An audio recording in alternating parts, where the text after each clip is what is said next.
yang dikasihi diberkati oleh Tuhan Yesus Kristus, tentunya kita tahu bersama jika sesuatu akan terjadi, setidaknya akan memunculkan tanda-tanda. Tanda-tanda ini akan menjadi ciri khas bahwa sesuatu akan terjadi dalam kehidupan ini. Dan tentunya bercermin dari firman Tuhan saat ini kita melihat ternyata tanda-tanda itu membuat orang menjadi takut. Atau sebagian orang akan menjadi takut dengan adanya tanda-tanda tersebut. Namun juga ada orang-orang tertentu dengan adanya tanda-tanda tersebut justru akan terus memberi semangat bagi mereka. Dan respon seorang terhadap tanda-tanda tersebut tergantung bagaimana caranya ia menafsir tanda tersebut. Dan tentunya ketika kita masih sekolah atau masih anak-anak dalam sekolah saat ini, dalam pelajaran kita tahu tanda-tanda sebelum gunung akan meletus. Biasanya dalam pelajaran itu kita selalu diingatkan oleh Bapak Ibu guru kita, jika gunung meletus tanda-tandanya seperti pertama, munculnya gempa lokal. Kedua, banyak binatang yang turun dari gunung antara lain.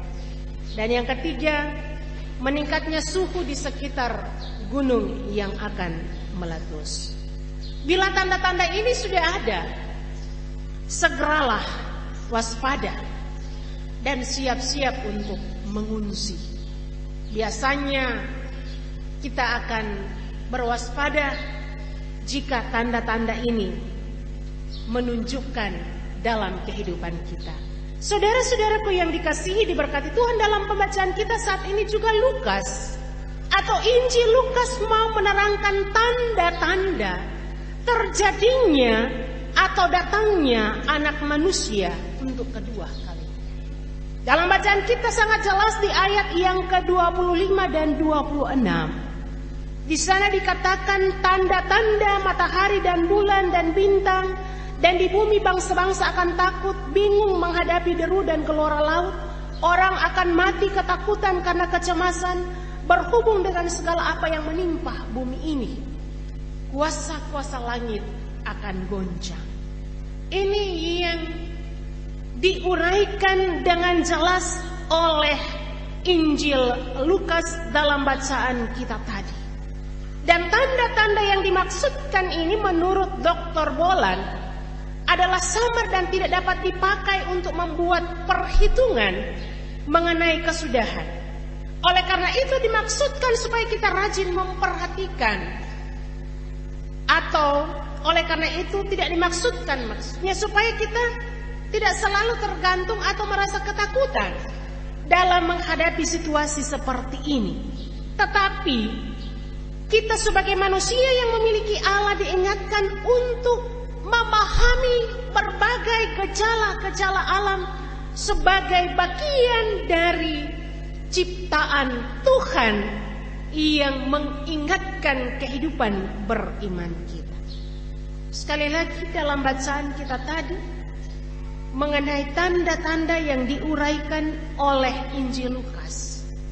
Selain pengantar tadi ketika kita mengalami gunung meletus atau terjadinya gunung meletus, tanda-tanda yang telah disampaikan.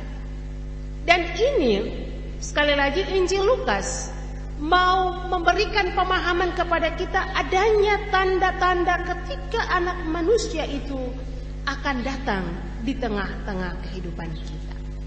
Dan firman Tuhan dalam Injil Lukas ini juga sejajar dengan Injil Matius, Injil Markus yang juga berbicara tentang kedatangan anak manusia.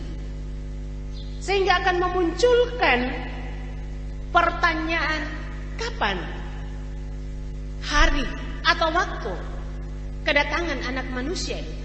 Saudaraku, dalam Injil Matius dikatakan, tetapi tentang hari itu dan saat itu tidak ada seorang pun yang tahu. Bahkan dikatakan malaikat-malaikat sorga pun tidak tahu. Dan anak pun tidak tahu, hanya Bapa sendiri yang mengetahui tentang waktu dan hari kapan kedatangan anak manusia.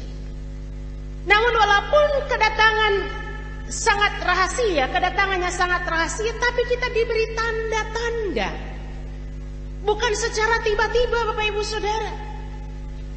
Tetapi dalam bacaan kita saat ini mau mengingatkan kita bahwa kedatangan anak manusia itu diawali dengan tanda-tanda.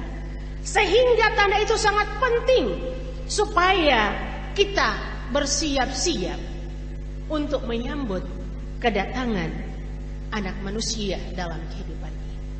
Jadi Bapak Ibu sekali lagi, kalau kita membaca secara detail firman Tuhan saat ini, ternyata kedatangan anak manusia ini diawali dengan tanda-tanda dalam rangka kedatangan anak manusia, yakni lewat fenomena alam. Bahkan kalau kita melihat ayat sebelumnya dalam pasal 21 ini, khususnya di ayat yang ke-11, bahwa bukan hanya melalui tanda alam, tetapi di sana dikatakan dan akan terjadi gempa bumi dan yang dahsyat, dan di berbagai tempat akan ada penyakit sampar dan kelaparan, dan akan terjadi juga hal-hal yang mengejutkan, tanda-tanda yang dahsyat dari langit. Jadi bukan semata-mata hanya fenomena alam, tetapi kalau melihat ayat sebelumnya dari pasal 21 ini, Injil Lukas juga mau menguraikan bahwa tanda itu juga akan terjadi penyakit sampar dan bencana kelaparan. Oleh karena itu Bapak Ibu Saudaraku yang dikasihi diberkati Tuhan, perihal kedatangannya, Yesus memberitahukan kepada para murid mengenai tanda-tanda yang akan terjadi. Mengenai kedatangan Tuhan Yesus akan ada tanda-tanda, bahkan manusia dikatakan diliputi dengan ketakutan dan kecemasan karena rentetan kejadian fenomena alam ini. Dan saat itulah orang akan melihat kedatangan anak manusia dengan kekuasaan dan kemuliaan. Waktu itu akan menjadi hari penyelamatan justru bagi orang percaya. Oleh karena itu ketika semua tanda itu tergenapi, kita harus bangkit sekaligus bangga menyambut kedatangan Kristus sebagaimana nats pembimbing kita tadi. Apabila semuanya itu mulai terjadi, bangkitlah dan angkatlah mukamu, sebab penyelamatmu sudah dekat. Bukan kita lari ketakutan, bukan kita harus mengurung di dalam kamar dalam keadaan penuh dengan kecemasan. Tetapi firman Tuhan saat ini mengingatkan kita, apabila semuanya itu mulai terjadi, bangkitlah, angkatlah mukamu, sebab penyelamatmu sudah dekat. Jadi Bapak Ibu Saudaraku yang dikasihi diberkati Tuhan, kedatangan Kristus pada hari Tuhan merupakan puncak hukuman bagi orang berdosa, tetapi tidak bagi orang percaya. Justru bagi orang percaya kedatangan Tuhan merupakan puncak pengharapan dan keselamatan di dalam Yesus Kristus. Oleh karena itu, tanda-tanda itu seharusnya membuat kita bangkit. Harusnya membuat kita bertumbuh dalam iman dalam rangka menyambut kedatangan. Karena kita selalu merasa khawatir. Sebagai manusia kita selalu rasa takut dan cemas dengan banyak peristiwa-peristiwa yang terjadi. Apalagi kita dalam situasi kondisi yang terjadi saat ini.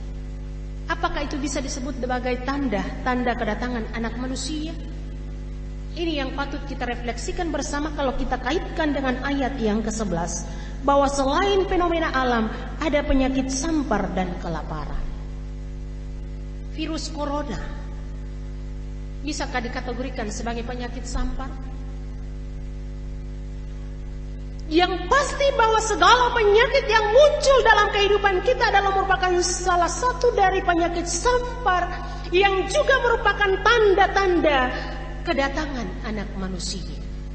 Oleh karena itu firman Tuhan saat ini mengajak kita untuk berjaga-jaga, berwaspada, agar kita sendiri sebagai umat yang percaya kepadanya benar-benar siap untuk menyambut kedatangan anak Allah dalam situasi dan kondisi apapun. Sehingga kita diingatkan agar kita dijauhkan dari rasa kecemasan, ketakutan, dan hal-hal yang membuat kita justru menjauh dari persekutuan dengan Allah. Berbagai peristiwa alam dan berbagai hal munculnya, berbagai penyakit sampar dewasa ini, itu mengajak kita untuk berjaga-jaga dan mempersiapkan diri kita. Bukan sebaliknya, menyingkapi semua itu dengan kecemasan dan ketakutan. Tapi sekali lagi, ayat 28 sebagai nats pembimbing kita mau mengarahkan kita agar mulai saat ini kita diajak untuk bangkit. Kita diajak untuk tegar menghadapi berbagai tantangan pergumulan yang terjadi secara mengglobal di bumi yang kita cintai. Oleh karena itu, Bapak Ibu Saudaraku yang dikasihi berkat Tuhan, ingatlah bahwa Allah tidak akan mempermalukan orang yang berharap kepadanya. Perumpamaan pohon ara yang disebutkan dalam bacaan kita juga saat ini mau mengingatkan juga agar kita jangan menyepelehkan tanda-tanda sehubungan dengan kedatangan Yesus yang kedua kalinya. Jangan anggap remeh, jangan anggap pandang enteng dengan situasi yang terjadi saat ini. Apalagi orang yang ada di laut dikatakan sebagai zona aman, zona hijau.